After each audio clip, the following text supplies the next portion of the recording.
This is the ES-2 4mm reversible nib chisel tip graffiti marker. It comes filled with a permanent white paint, and it's a super rare graffiti marker in 2 different ways and for 2 different reasons. Right now, I'm going to tell you the 2 different ways that this is a rare graffiti marker, and then after that, we'll talk about the 2 reasons why this ES-2 is so rare in the first place. So the first way the ES-2 graffiti marker is so rare is it has a 4mm chisel tip. It's a reversible one, so it comes with a bullet tip too, but it's very rare to see a chisel tip on such a small nib size of a marker.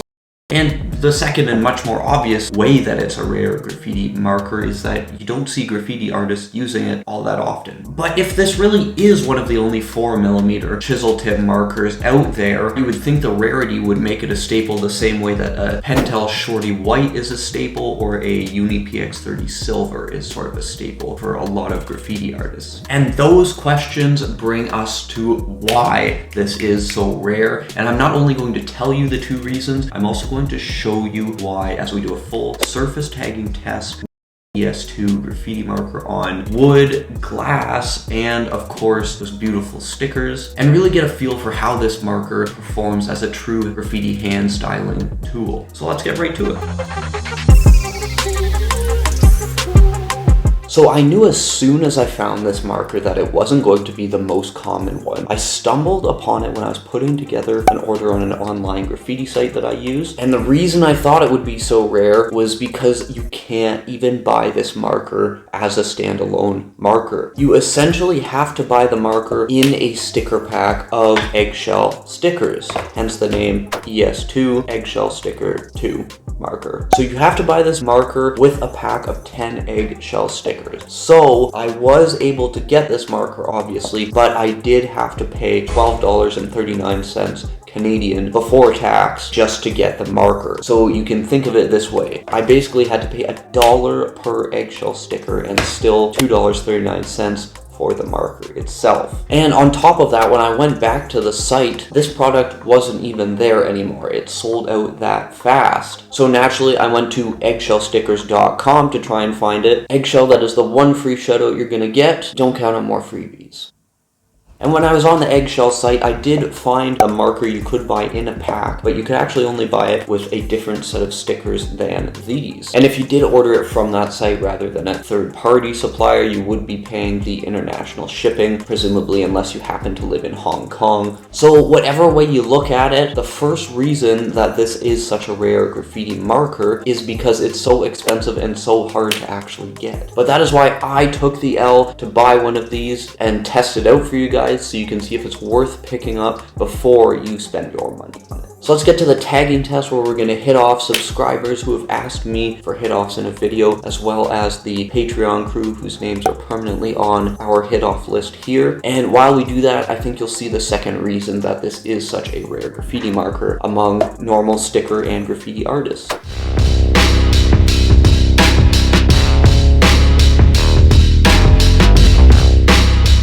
So to start off, we're tagging some names up to get a feel for the Eggshell 2's opacity, its writability and usability in general, how it flows, is the nib any good, all that sort of stuff to really determine if this marker is really any good in the first place. And you know what, it comes with the stickers, so I figured let's throw something up on the stickers. There's no better test for opacity than doing a white on black, and I do have to say the opacity held up quite well. This is a very thick white paint that it comes with. In Christ. The only thing was, you can see I'm struggling here to make like clean sheen of white on the sticker there. This is a very sticky paint formula. And you know what? It takes forever to dry, like absolutely forever. I left that sticker for like 20 minutes and came back to it and tried to put a black outline with a Posca over it. It did not like that whatsoever. Sort of started to rip the white off of the background, and it just does not let you use any other markers with the ES-2 here at all, which I thought was kind of weird because, you know, you would expect a sticker company makes a marker, they would want it to be useful for stickers.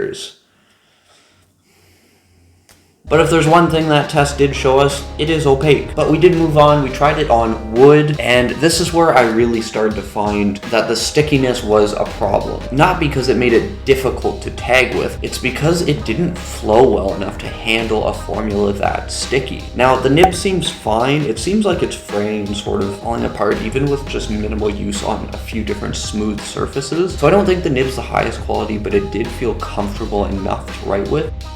It's just the flow is not there to support a formula this sticky. You can tell tons of lines on the tags on wood just were hollow, incomplete, non-existent altogether. The parts where I could make a consistent line, they turned out pretty good. And trust me, I tried pumping the crap out of this. I wanted to give it as much of a chance to just spit out as much of this white paint as it possibly could, but it just was not having it. The 4mm nib itself feels like a comfortable size to write with, whether you're working with something as small as an eggshell sticker, or if you want to throw something up on something a little bigger. The reason I chose wood and glass to test it out on was because I figured, you know, if you're not using this thing on stickers, you might be using it for those bathroom stall situations. On smooth metal, glass mirrors, finished wood, something like that, right? So that was why I chose those surfaces. But again, it didn't really seem to matter.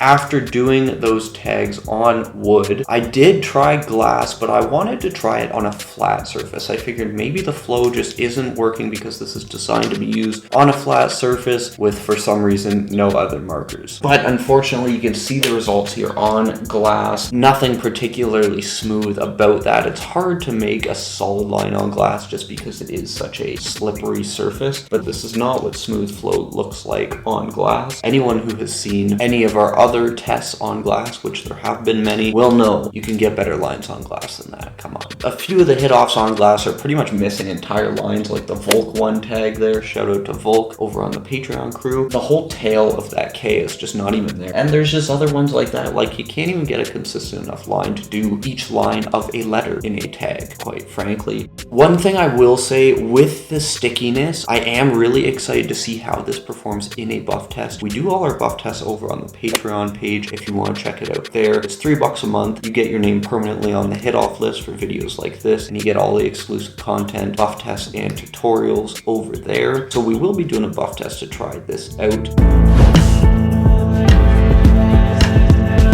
Let me tell you something that Eggshell has done really, really well. If you go to their site, you can buy markers exclusively in packs with stickers. You can't buy standalone markers on their site. And all of the markers that you can buy there are very well-known brands. You can buy the Uni PX30s, great marker. We've tested out the PX30 Silver here on the channel. You can get a solid stick by hand mixed as well. Again, we put hand mixed to the test a couple different times ourselves. And you can buy the Pilot Super Color markers on there too. All three of those markers, great markers, very well known, made by two of them by Japanese companies. But Eggshell did a really good job of aligning this marker with those markers in terms of everything else on their site is very high quality, including and especially the actual stickers themselves. So one might think that their markers are pretty damn good themselves, but unfortunately this thing just doesn't stand up in terms of quality like the other stuff that they sell, and that is ultimately, I think, the second reason that these are not so popular amongst graffiti and sticker artists. They're just not much use. If you are looking for a solid white marker though, that's a lot better than this, much better quality. It's one we mentioned earlier in the video. Check out our review of the Pentel Shorty White on screen now. We did a full review and surface tagging test with that, and if you do want to check the Patreon out, you can check it out now as well. I hope to see you guys over there soon. Until then, peace.